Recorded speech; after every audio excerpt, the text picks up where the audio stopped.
Now this is very interesting. ID Sports Media acquire Boxing News. Now for those who don't know, Boxing News is the oldest boxing magazine in the world, older than Ring magazine by 13 years. Its origins are in Britain. Now this is from Matt Christie, who himself has been reading it since the 80s, like myself, with the old black and red heading, but it was a black and white magazine. Yeah, great magazine, man. Great shit. It's a bit of a coincidence. When I done the Ryan Garcia, Gervonta Davis video just the other day, I made a reference to reading it. Since a lad, I made a reference to it. Now they're closing down a lot of W.H. Smiths, and there's not a lot of news agents like what I used to know news agents. So physical copies are not the thing they once was. A few years back, I was still getting the boxing news, but I was getting it sent by post. But what I would find is, by the time I got the boxing news, I already got all the news online. So I cancelled. Traditionally, I always went to the shop and purchased. Believe it or not, but you'd have to talk to some old school Americans about this. The boxing news amongst journalists was valued more than the Ring magazine and the KO magazine for one simple reason. They only went out weekly. Boxing news, every week they delivered. Weekly. Now a few people have asked Matt Christie, who's now the editor, when are they going to get a YouTube channel? I'm sure they used to have a YouTube channel. I'm sure they did.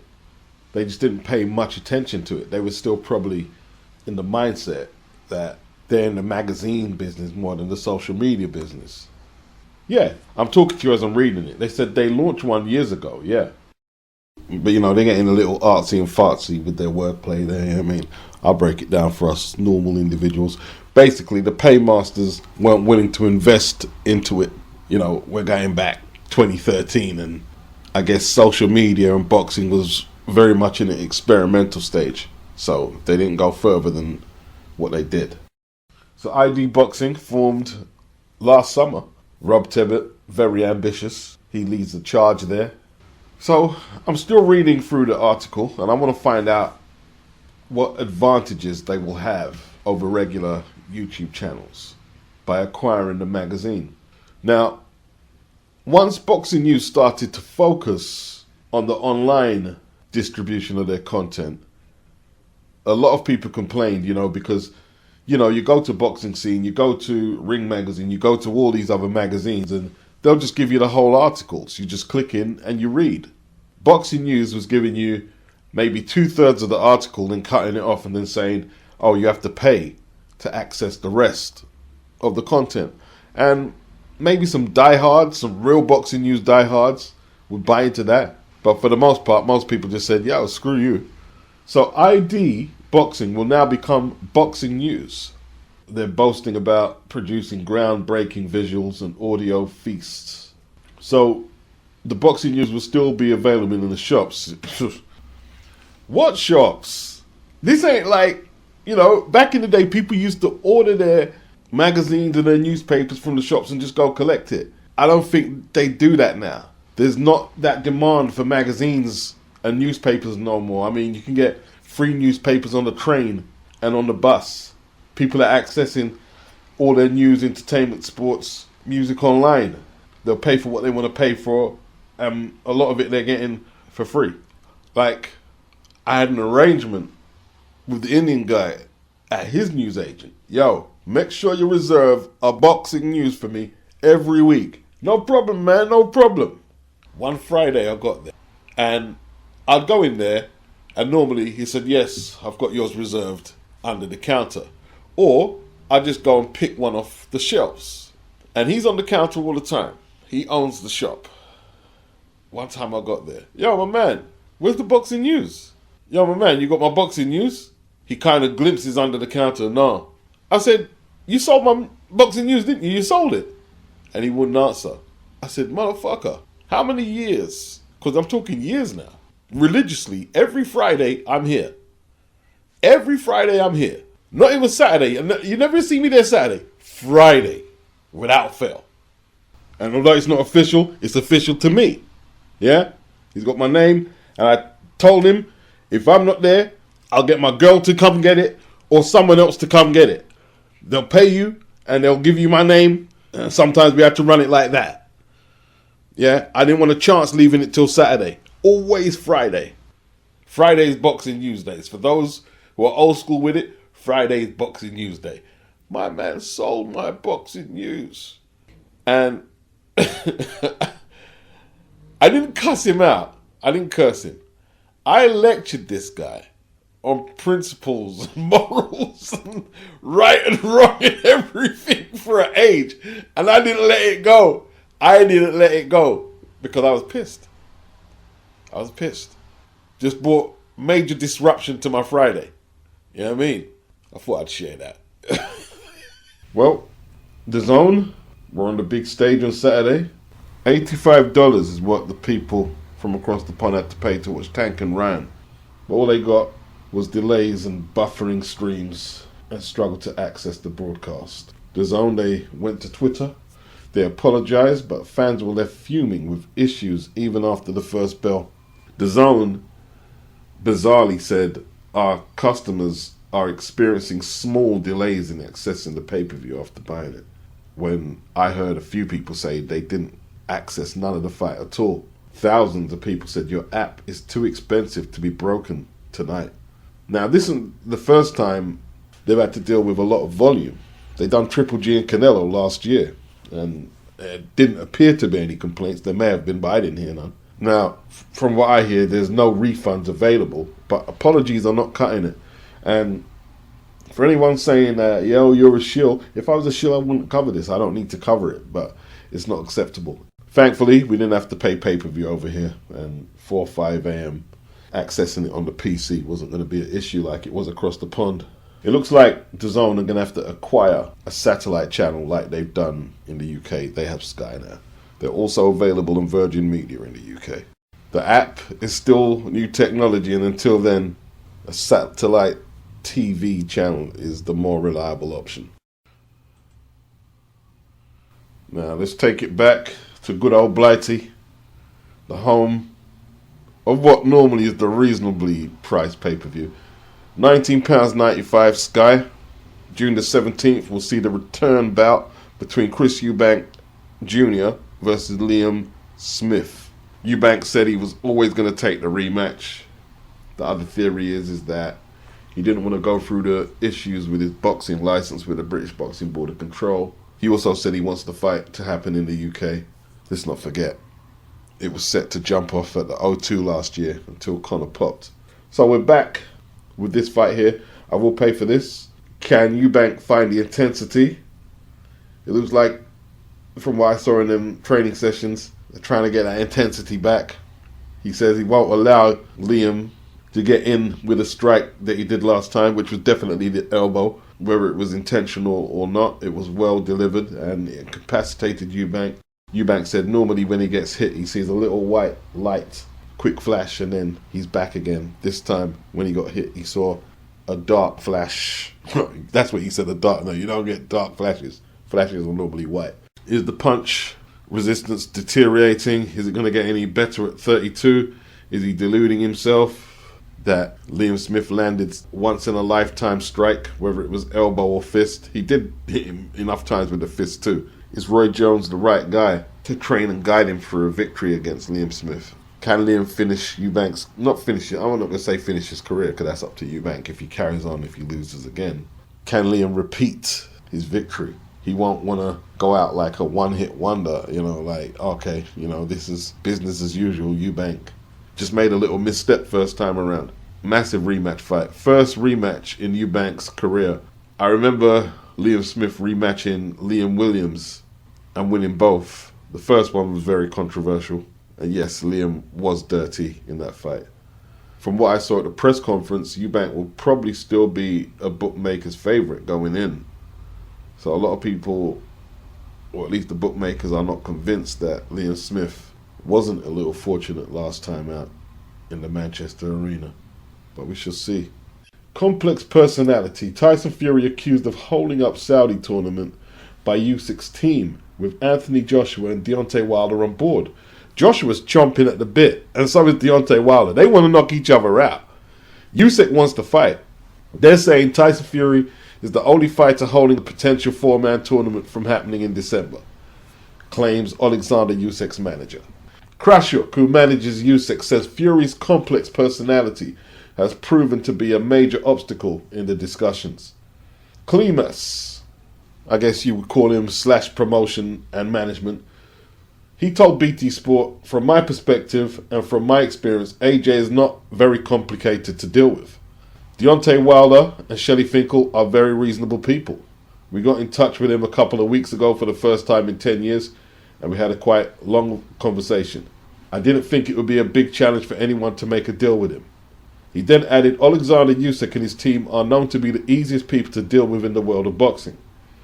So there's only one thing still pending, and it's a complex personality who goes back and forth, playing his games and trying to squeeze as much money as possible. The reason why Usyk called him Greedy Belly. No one got God, no one got belly. Krashuk and Eddie Hearn have confirmed talks for the four-man tournament to take place this December. Tyson Fury went to Instagram. I can confirm that these rumors are all absolute bullshit. And he's talking about, well, he isn't talking, he's been linked to a rumored return to the ring July the 22nd against Andy Ruiz. No confirmation of that yet. Usyk will still probably go ahead with the April 29th date to face Daniel Dubois after his talks collapsed trying to get the undisputed fight with Fury. April the 29th? No, that can't be right. They're probably looking further down the summer. And they're talking about it could be held in Poland, which I believe shares a border. Krashuk said Fury is making a huge mistake in not taking on the Ukrainian. He added that discussions with Dubois' chief, George Warren, have started. Yes, he is the champion, and yes, he has the right to do things that he wants to do, but at the end of the day, he is a professional boxer and his main assignment is to perform for the boxing fans. There was even talk of Deontay Wilder, Tyson Fury 4. There was even talk of that. But, you know, they were just internet rumors. I would have to take them as just that, rumors. Surely they wouldn't try and pull that off. Andy Ruiz is already going around saying he's going to fight Tyson Fury on July the 22nd. Well, surely if Fury is successful in that fight, he can fight in the tournament in December. I mean, Usyk's going to fight Danny Dubois this summer. AJ might fight Dillian this summer. I don't think Wilder's got anything planned. Eddie also had some inside information that Fury was going to fight Andy Ruiz next. We'll see. Where do they hold this fight? Matchroom. Liam PARO versus Arnold Barboza. Matchroom, they're saying on the boxing scene, have Matchroom been getting buried like that in purse bids? They're saying they finally won one. So they submitted a 303,000 purse bid, nudging out Top Rank, who submitted a 271,000 purse bid. These are the two highest ranked contenders. Arnold Barboza is ranked number 2, Liam PARO ranked number 3, Teofimo Lopez number 1. He'll be challenging Josh Taylor for that WBO belt. Now, Brock trains in America. I believe he trains in Las Vegas. But, you know, Australians are really hungry for the boxing right now. If he was to fight an eliminator in Australia, it does well at the gate and it does well on the pay-per-view. But then again, Barboza, he's based in Los Angeles. They could do quite a crowd there. It's not a pay-per-view fight in America, obviously. Barboza, 28-0, 10 knockouts. He's a good boxer, bit of a stylist. And so is Liam PARO, who's a southpaw. He's 23-0, with 14 inside the distance. He appears to be the bigger puncher. The original terms of the purse bid called for a 50-50 split to be adjusted by 10% if the fight took place in the home country of either boxer. So if Matchroom decide to hold it in America, it could impact on Barboza's entitled share. But they're saying it won't here. They're saying it won't. If I was PARO, I'd keep it in America. I'm not going to drop 10% of my purse. It's a good fight though. Forget the money, it's a good fight. A couple of interesting conversations that are happening in terms of fights, especially at heavyweight. Joyce taking on ZHANG in a rematch. Do you feel that Joyce can win a rematch against Zhang? I believe he can. Yes, for sure, definitely, 100%. And I think is that definitely on? It seems so. Zhang, I believe, did an interview with IFL, and he said that Joyce has reactivated the rematch. So from that point of view, it seems like the rematch is on. So Jimmy Tibbs believes that Joyce can reverse the result. And he went on to say that Joyce coming in light had a factor in his demise. A lot of people have said that. Are they ignoring the obvious, the technical ability of Zhang? And the southpaw stance were more a factor in Joe's demise than weight? Or did I watch a totally different fight from them? Doesn't Joyce need to box a lot better rather than worrying about the physicality of the fight? Is what I'm questioning. You know, assuming Joyce coming in heavier will help him push back Zhang, why aren't we looking about the possible negatives of bulking up? Joyce isn't fast as it is. If he bulks up, that could just potentially make him more of a target for Zhang, no? Is bulking up going to help Joyce keep his head off the line? Something he wasn't doing. Someone explain to me how bulking up is going to help him move his head off the line in time not to get hit by that backhand. In my opinion, Team Zhang are coming in heavy because they don't want to put stress on his body, on his near 40-year-old body, from all the cardio that a lot of boxers have to do. That's what I believe. They're not worrying about him looking aesthetically like an Adonis. They just want him to be functional. You know, I have to watch it back and check I'm seeing what I thought I saw. Was Zhang trying to physically push Joe back, or was his hands enough, the punches he was landing enough to deter Joe from walking through him? That's what I saw. Don't get me wrong, he held his own in the strength department, more than held his own. But if Team Joyce go into camp thinking, yeah, we can rectify this just by being stronger and bigger, don't know, mate. Don't know. I'm not in the camp that believes Joyce needs to restart the whole game again. No, I don't believe that. No. It's probably a nice theory to think about, but normally ranked contenders have to be pushed out by the competition. They don't just voluntarily give up that status. You don't work your way into the top 10 to say, nah, I don't want it no more. You get forced out. You know, you get beaten, you get dropped by your promotional company, then you have to face journeymen and trial horses. But to voluntarily do that, the financial logistics of it, the mental logistics of it, nah. He'll have to go back to the gym with Salas, work on his mistakes, and come back harder. And good luck to him. This is a key period in Ryan Garcia's career. It's very pivotal. What he does now and his mindset right now is very pivotal in how he returns to the ring. Is Ryan considering these things? Bernard Hopkins for a mentor, Oscar De La Hoya for a promoter, Eddie Reynoso for a trainer, Oscar Valdez, Andy Ruiz, and Canelo as stablemates in the gym. Sometimes in life you go looking for answers and you have them right there. You had them already. It's a shame Oscar De La Hoya hasn't matured in a way where people take him more seriously. It really is, you know, like, because there's a wealth of knowledge there. There has to be a wealth of knowledge there. You're talking about what, a 4-weight champion or whatever, 5-weight world champion? And go look at the resume. Only stopped once at the tail end of it, not twice. Manny and Bernard stopped him. Ryan needs to know this isn't Oscar's fault. You know, the reason an athlete or a boxer like Oscar was successful was the ability to negate problems in the ring and setbacks and keep that mind state correct. There's no other way. So Ryan lost last weekend, and you have to own your loss. You can't just bounce back, oh, I'm raring to go. You know, you're going to have a period, self-doubt. Does he really want to be doing this?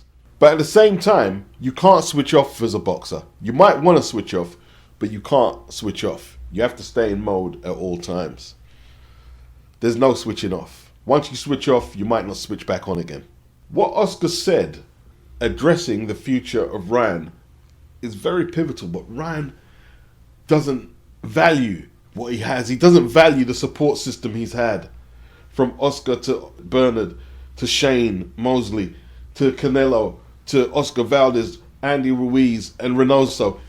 He's neglected what he's had. He's had so much more than other prospects in the game. He's had so much more and hasn't utilized it correctly. And I don't think no one could tell Ryan this. Oscar said, they have a good plan to get Ryan back to the top. You learn from your mistakes. That's what boxing is all about. It sounds simple, doesn't it? It sounds simple, but it's very powerful. Because a lot of the secrets of boxing are quite simple. It's very powerful. But, Ryan responded, I haven't talked to anyone regarding how I'm going to move forward. I'm taking time to think about a lot of things. I want to make that very clear. Clear to who? Oscar? So what? You're going to jump ship? Can't keep running, Ryan. You can't keep running. You've ran from Eddie, Reynoso, Canelo, and that situation you had where you were training. You ran from that. Did you hear what Oscar said, Ryan? You learn from your mistakes. What did your promoter say in the build-up to this when you didn't take that tune up? He said, Ryan is making a mistake. But you didn't listen. You didn't listen to this Hall of Fame fighter. You didn't listen. Even your opponent said you're making a bad mistake. And I don't believe he's listening now. So what makes me think in 2 months' time when he, gets to find himself and is in a better place, he's going to be listening then? Floyd and Gervonta Davis, they butt heads quite a bit. One day the split may be permanent. But I think Gervonta listens to Floyd more than Ryan listens to Oscar. Adrian Broner, frustrated with Floyd, was saying, Floyd doesn't tell me how I can beat these guys, that's why I'm losing. I'm paraphrasing what he said. And all I kept thinking was the Sean Porter fight. Sean conceded the catch weight that favoured AB. It's a condition AB wanted. A lot of people were saying Broner was going to win the fight. There was a press conference. A lot of the boxers and personalities in boxing, the media are there. And there's a lot to say, and it can be quite an atmosphere where you get absorbed into it. Everyone's talking, got stories. And Broner was obviously enjoying himself. Floyd said, because Floyd was one of the promoters of the event, he said to Broner, yo, champ, it's been a long day, man. You got a long day tomorrow. Why don't you go get some rest? Broner, no, I'm good. Buzzing round. Next day, he lost. When he was frustrated that Floyd is not telling him how to win fights, well, Floyd gave Adrian Broner a simple, like I say, most of the important things about boxing that you need to know are simple. He gave him a simple instruction that could have helped him perform better. Maybe not win, but perform better. And that's go and rest. Rest is important, not just for the body, but for the mind. Go and rest. How about you go have something to eat, get Mike Stafford, and you quietly go through the tactics, relax, get some sleep, and be ready for the fight. So you want Floyd to help you become a better fighter, but it seems like you want to get Floyd to almost go in the ring and fight your opponent for you. No, he dropped a jewel on you. And I'm sure he dropped way more jewels on Adrian Broner, but Broner didn't pick them up. He was in his own existence. It's not just the things that Floyd said, it's the way he lives as an athlete. You get guys like Muhammad Ali. Archie Moore used to train Muhammad Ali. Archie told Ali to sweep the floor. Ali said, not even my mum tells me to sweep the floor. And they split. But Ali's a 1 in a million, If you appoint someone to be the trainer, or you have people in your camp who have a vast knowledge of the sport, and you're not taking advantage of that, well, you better be a Muhammad Ali. You know what I mean? You better be. There was a story that Ali went running with Archie Moore, and Ali took off because he was a lot younger. He went off really quick. I think Archie told him slow down, but Ali just steamed forward, and Archie kept the same pace he was going. And then when Ali was getting a little winded, Archie was catching up at the same pace that he started. They're great stories. So I don't know much about Jaime Arboleda. Never heard of him, to be honest with you. He's a Panamanian, 28 years of age. He's got a few knockouts there, 14 in 19 wins, 2 losses, and both of them losses are by stoppage. he takes on William ZEPEDA, 28 years of age, ranked number 3 by the WBA at 135, number 5 by the WBC, number 6 by the WBO, and of course, the IBF don't have him ranked at all. So he's a highly ranked contender. He did dodge the Shakur Stevenson fight. For what reason? Well, I'm asking for what reason. They didn't fancy their chances. Shakur was ordered to fight Isaac Cruz for an eliminator for that WBC strap that Devin Haney holds possession of. Isaac didn't go for it. Then ZEPEDA was the next in line. Shakur called him out. ZEPEDA gave it the big one, saying, "Don't call me out, send a contract." A contract was sent, and no smoke came back. You know what I mean? He didn't want to fight. He's a high volume puncher. Against Jojo Diaz, he set a new all-time CompuBox record for total punches thrown, 1,536, exceeding Efrain Hinojosa's 1,507 against Lamar Murphy in 2001. I would actually say he's more of a volume puncher than an explosive one-punch hitter. Heavy-handed though. He hits pretty hard. He is a southpaw. I wouldn't say a tricky southpaw, but he is a southpaw. Quite a big lightweight. After 2 points wins on the bounce and William being built up as a big puncher, they want to get him back on the knockout trail. Jojo Diaz took him the distance, though he handed out a good beating on Jojo, in all truth. And Rene Alvarado taking him 10. They want to get him back on the knockout trail. And this guy, Jaime, being stopped twice should be the perfect foil.